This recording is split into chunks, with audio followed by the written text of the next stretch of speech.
Assalamualaikum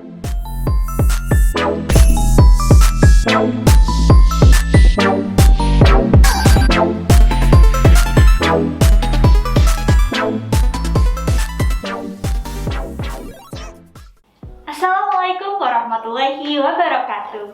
Halo dulurku semua, apa kabar? Semoga baik-baik saja ya. Dulurku, saat ini kita semua masih berada di tengah pandemi COVID-19. Jadi jangan lupa untuk selalu menerapkan protokol kesehatan. Nah, dulurku, kembali lagi bersama saya Hana, podcaster dari Kabupaten Ketapang. Kita akan membahas sesuatu hal nih di podcast yang selalu kita tunggu, apalagi kalau bukan podcast Bisik Tetangga, bincang asyik tentang keuangan negara. Yeay! Nah, dulurku, kemarin 2 podcast terakhir kita sudah membahas tentang pergajian, mulai dari THR sampai dengan gaji 13. Nah, saat ini kita akan membahas suatu hal yang sangat update, yang dibutuhkan oleh semua orang. Apa coba? Tahu? Iya, kita akan membahas tentang aplikasi Sakti, S-A-K-T-I-T, Sakti. Nah, pasti hal ini bukan merupakan yang asing ya bagi dulurku pengelola keuangan negara. Tapi mungkin tidak semua dulurku tahu tentang ini. Maka dari itu kita akan kupas tuntas mengenai Sakti pada podcast hari ini. Nah, biar makin asyik, saat ini saya tidak sendirian. Saya ditemani oleh seseorang yang katanya mirip dengan Bruno Mars ya, katanya. Coba bisa dilihat mirip atau tidak. Siapa lagi kalau bukan Mas Rizal, atau biasa disebut orang-orang Mas Ijal, Bruno Mars dari Kabupaten Ketapang. Halo Mas Ijal, apa kabar? Iya baik, alhamdulillah Mbak Hana. Gimana kabarnya juga Mbak Hana? Alhamdulillah baik. Iya nih, Mas Ijal ini CSO di Kabupaten Ketapang, benar? Iya betul banget. Oke. Mas Ijal nggak bosan kan ketemu saya? Oh enggak lah Mbak, santai aja kita mah. Kalau saya sebenarnya itu secara pribadi excited sih Mbak kalau bahas informasi ke dulurku semua gini tuh. Wah, menantang. Luar biasa sekali dulurku ya jawabannya. Nah, kayaknya cukup deh Mas kita basa-basinya. Sekarang kita langsung saja nih masuk ke pertanyaan, karena sepertinya dulurku sudah sangat penasaran tentang Sakti itu. Jadi Mas, pertanyaan paling mendasar, apa itu Sakti dan isinya itu apa? Lalu bisa nggak berikan kami penjelasan dan gambaran tentang Sakti? Oke, baik, siap ya Mbak ya. Ya. Jadi Sakti itu sebenarnya itu singkatan dari sistem aplikasi keuangan tingkat instansi. Nah, sebetulnya Sakti itu adalah aplikasi yang digunakan oleh satuan kerja untuk mendukung implementasi SPAN dari pengelolaan keuangan yang mulai perencanaan hingga pertanggungjawaban anggaran. Fungsi utama Sakti pun juga mengintegrasikan dari mulai perencanaan, tahapan pelaksanaan hingga pertanggungjawaban anggaran. Dan di Sakti pun sudah menerapkan single database Mbak. Wow. Jadi dia tuh database-nya terpusat, jadi nggak perlu pindah-pindah lagi seperti yang sekarang. Kemudian di aplikasi Sakti ini digunakan oleh entitas akuntansi dan entitas pelaporan kementerian lembaga. Jadi seluruh transaksi entitas akuntansi dan entitas pelaporan itu sudah dilakukan secara elektronik. Jadi terus tadi ini ya, apa aja ya dalamnya Mbak? Ya. Nah, kalau dalam aplikasi Sakti itu ada beberapa modul Mbak di sana. Oh. Yang pertama tuh banyak sih ya, dari modul administrasi. Administrasi itu dia yang mengelola akun-akun apa saja di modul Sakti Satkernya itu. Kemudian ada modul penganggaran. Jadi kalau administrasi penganggaran tuh Satker yang belum full modul tuh udah paham tuh sebenarnya harusnya.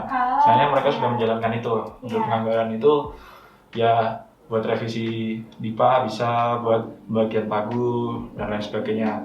Kemudian nah ini yang mulai dari ini tuh belum pada pakai yang belum full modul. Jadi ada modul komitmen. Modul komitmen itu untuk pendaftaran supplier, mereka supplier di situ mau dari tipe 1, tipe 3, mau tipe 6. Nah, terus juga ada pendaftaran kontrak atau addendum kontrak itu juga di modul komitmen. Terus ada juga modul pembayaran. Modul pembayaran itu ya ini yang paling penting. Jadi SPP, SPM itu semua di modul pembayaran ini. Jadi kalau mau membuat SPP, SPM itu ada di modul pembayaran ini. Ada modul bendahara yang berisikan kayak BKU segala macam, UP, pengelolaan UP juga di situ. Ada modul persediaan, aset tetap, dan GL dan pelaporan, jalan ledger dan pelaporan. Jadi itu sebenarnya banyak dan semuanya itu hebatnya terintegrasi, Mbak. Jadi misal nanti menginput transaksi di salah satu modul, semua modul tuh udah membaca gitu kan hasil itu. Jadi nggak perlu kirim ADK, terima ADK seperti sekarang. Seperti itu. Jadi lebih efisien lah ya pasti Mas. Iya pastinya, makanya semuanya diarahkan ke sana. Oke. Wah, mantap sekali ya dulurku penjelasan dari Mas Ijal ini. Lalu Mas, saya ingin tahu nih perbedaan antara Sakti dengan aplikasi yang sebelumnya yang kita gunakan saat ini, SAS. Itu apa sih Mas?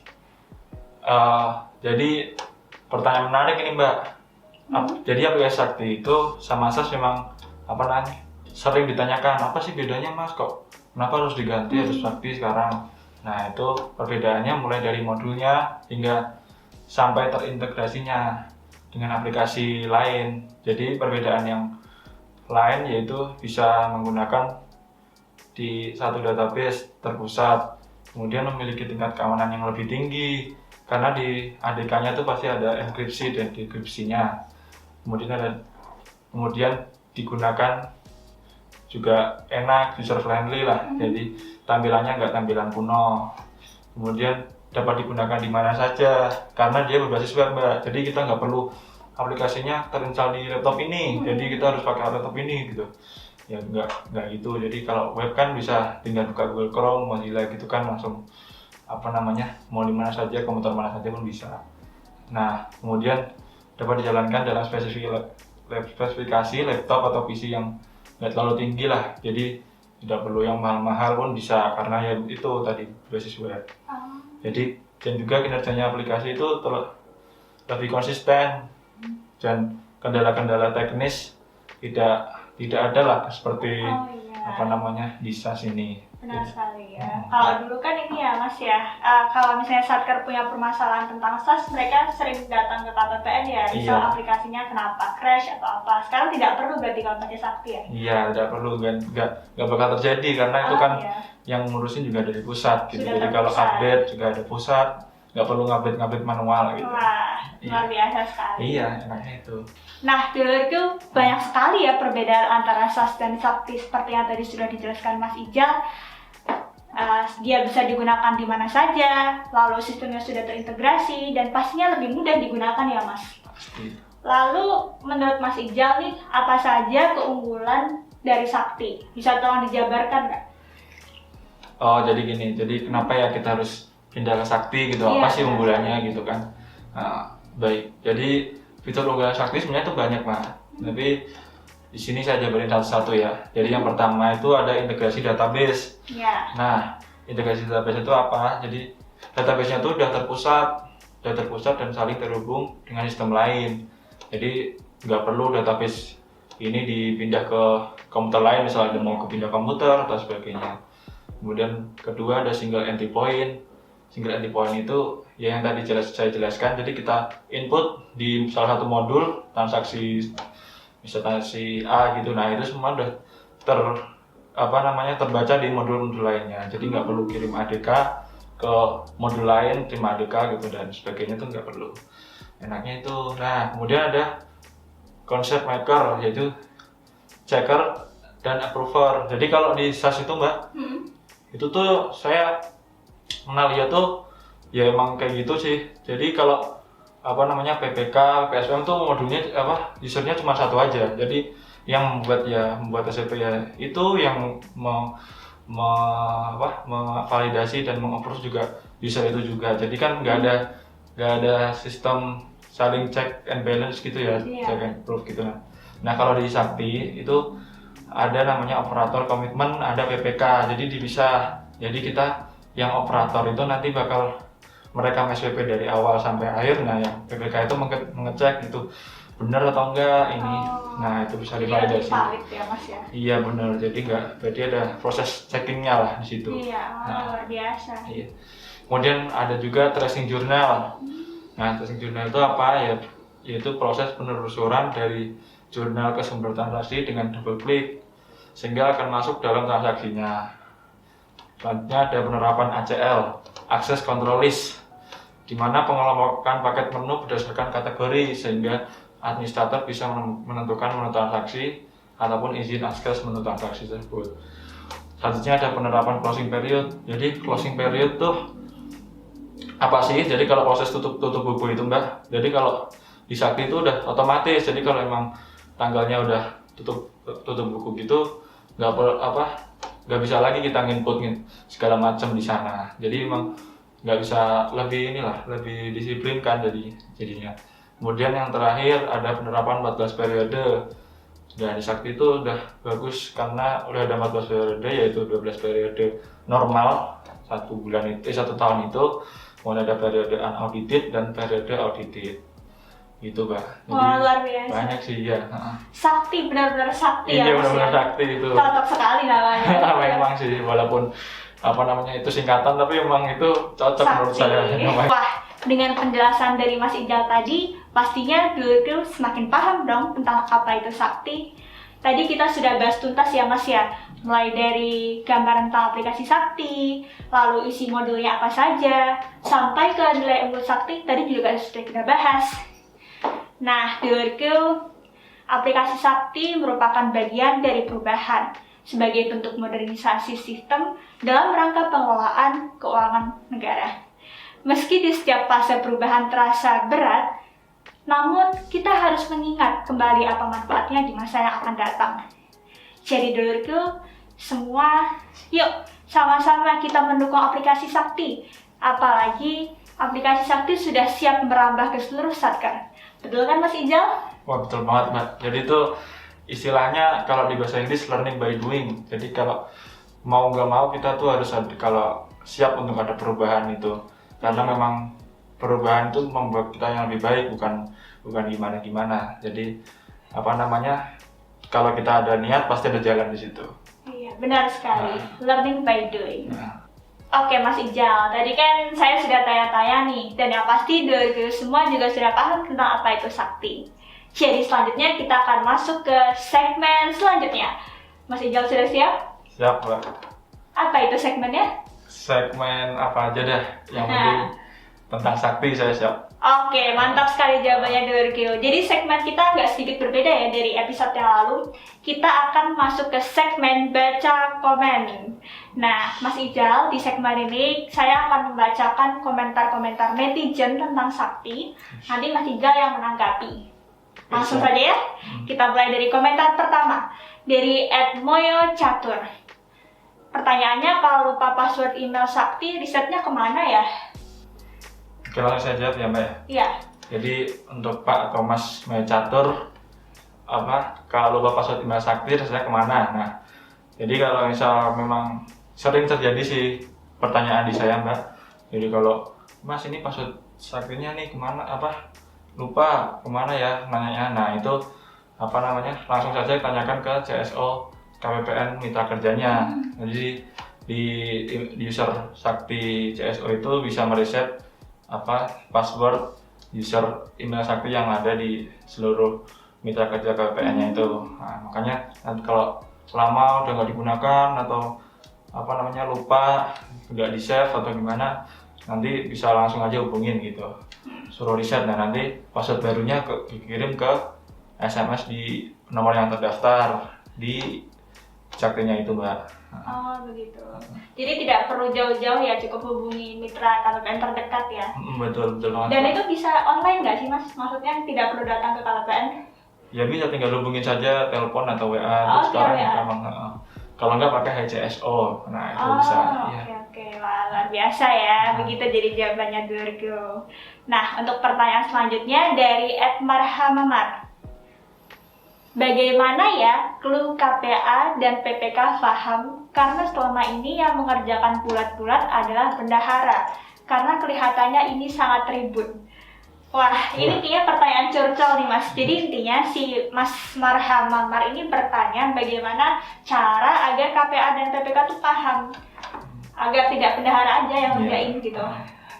Ya emang pertanyaan ini relate sih Mbak dari situasi sekarang yang menuju sakti full modul itu kan apa-apa harus berbeda usernya. Kalau di SAS dulu memang PPK, PPSPM itu ya udah yang ngerjain, yang validasi, yang approve di sana semua satu user. Jadi nggak perlu terjun langsung gitu untuk mengecek. Nah kalau di sakti ini enggak Mbak, jadi ada proses check and approver. Jadi di sana ada yang mengerjakan operatornya dan ada yang mengecek pejabatnya. Jadi nggak semata-mata itu langsung jadi operator membuat SPP, SPM atau sebagainya langsung dikirim PPN, enggak. Jadi dicek dulu sama PSPM selain tanda tangan itu. Nah kalau sudah nanti di approve, nah baru bisa dikirim ke PPN. Jadi sebenarnya ini nggak ribut-ribut sih Mbak, yang ribut orangnya nih kayaknya nih. Jadi nggak perlu ribut-ribut ya Mas. Iya. Intinya ya dikomunikasikan saja dengan KPA dan PPK-nya, karena memang agak berbeda ya sakti dengan SAS itu. Iya betul. Oke, langsung saja pertanyaan ketiga dari @pajakketapang. Aplikasi sakti siapanya kera sakti ya Min? Aduh. Oke, aplikasi sakti siapanya kera sakti ya Min? Itu pertanyaannya. Mungkin bisa langsung jawab, Mas penonton kera sakti? Enggak sih Mbak, jujur. Tapi saya tahu kera sakti itu apa. Oke. Kalau ini mah kayaknya Mbak bisa jawab sendiri deh. Sakti siapanya kera sakti ya? Kalau saya pribadi saya jawab bukan siapa-siapanya. Oke. Apa sih kera sakti itu dibanding adminnya Pajak Ketapang? Pajak Ketapang nanti ketemu sama Mas Ijal ya. Sampai biasa di WA. Oke. Duh, nggak berasa nih Mas Ijal, pertanyaan sudah dijawab habis dan kita juga sudah baca komen. Nah, sebelum semuanya berakhir nih, kan tadi dulurku sudah mendengarkan semua penjelasan dari Mas Ijal ya, semoga semuanya semakin tercerahkan. Terakhir nih Mas Ijal punya nggak closing statement untuk dulurku semua? Oke, baik. Untuk sakti ini, jadi sebenarnya aplikasi sakti itu memang banyak modul ya. Jadi kayak kelihatannya tuh ribet gitu. Apa ini modul? Ada modul ini gitu. Ada modul A, D, B, C dan sebagainya itu. Sebenarnya tuh itu semua ada tuh gara-gara diintegrasikan dari aplikasi yang sekarang. Jadi memang semua aplikasi yang sekarang itu dijadiin satu, yaitu aplikasi sakti. Jadi kalau merasanya ribet itu sebenarnya nggak benar. Jadi hilangkanlah kayak pikiran ribet itu. Kemudian kan kalau sekarang udah 5 tahun ya sakti itu kalau nggak salah. Nah tahun ini tuh waktunya semua KL, semua Satkar itu menggunakan sakti full modul. Nah jadi pesan saya sih ikutin aja tahapan-tahapannya dan jangan men-state bahwa sakti itu semakin ribet, semakin susah dipahami gitu. Padahal sebenarnya tuh enggak, sebenarnya lebih gampang. Cuman perubahan tuh pasti memang butuh waktu gitu Mbak. Itu adaptasi sebenarnya. Yang penting satu, ada niat gitu. Ada niat mau belajar, mau berubah, nah itu pasti bisa nanti. Karena sesuai jargon sakti yaitu cukup satu sakti. Nah, itu dia tadi dulurku ungkap tuntas mengenai sakti bersama Mas Ijal, CSO dari KPPN Ketapang. Terima kasih Mas Ijal sudah berkenan untuk hadir. Terima kasih juga Mbak Hana. Iya, sudah menjelaskan kepada dulurku semua. Semoga bermanfaat ya dulurku. Oke, terima kasih dulurku semua yang sudah menonton dan mendengarkan podcast Bisik Tetangga episode 3 tema Sakti. Sampai jumpa di Bisik Tetangga selanjutnya dan jangan lupa untuk follow akun medsos kita di bawah ini agar tidak kelupaan dan kelewatan informasi selanjutnya. Oke, see you on next podcast. Bye-bye.